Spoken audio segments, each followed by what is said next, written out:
Views நான் இன்னைக்கு mutton வாங்க தான் வந்திருக்கேன். ஸோ ஒரு 1.5 கிலோ மட்டன் வாங்குகிறோம். ஃப்ரண்ட் ஷோல்டர் தான் வாங்குகிறேன். நீங்கள் எந்த மாதிரி டைப்பில் மட்டன் வாங்குவீங்கன்னு சொல்லி பார்த்து சொல்லுங்கள். யூஸ்வலாக வந்து ஃப்ரண்ட் ஷோல்டர் தான் ரொம்ப சாஃப்டாக இருக்கும் அப்படின்றது என்னோடய தாட்டு. அதே மாதிரி தான் எங்கள் வீட்டில் வாங்குறவங்க முன்னாடியிலேருந்து எங்கள் ப்ராக்டிஸ் பண்ணியிருக்காங்க. ஸோ எப்பவுமே நான் வாங்குறது வந்து அந்த முன்தோட ஃபுல் போர்ஷனும் வாங்கிடுவேன். இந்த கடையில் ஸ்பெசிஃபிக்காக ஏன் வாங்குறேன் அப்படின்னு பார்த்தீங்கன்னா, இவங்க வந்து வெள்ளாடு மட்டும் தான் பண்ணுவாங்க. மோஸ்ட்லி சிட்டிக்குள்ளே நிறைய இடத்துல வெள்ளாடு பண்ணுறது இல்லை, செம்மறி ஆடு தான் வரும். பட் இவங்க வெள்ளாடு பண்ணுவாங்க ஸ்பெசிஃபிக்காக. அதனால் வெள்ளாட்டு கறி அதை எப்பவுமே ப்ரிஃபர் பண்ணி வாங்குவோம் இந்த இடத்துல. ஸோ இனி நம்ம வீட்டில் மட்டன் பண்ணலான்னு இருக்காங்க. அதுக்காக ஸ்பெசிஃபிக்காக இவங்ககிட்ட இந்த கட்ஸ் கேட்டிருக்கோம்.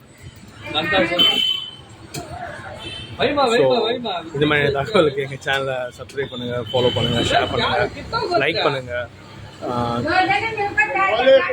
And yeah, thank you.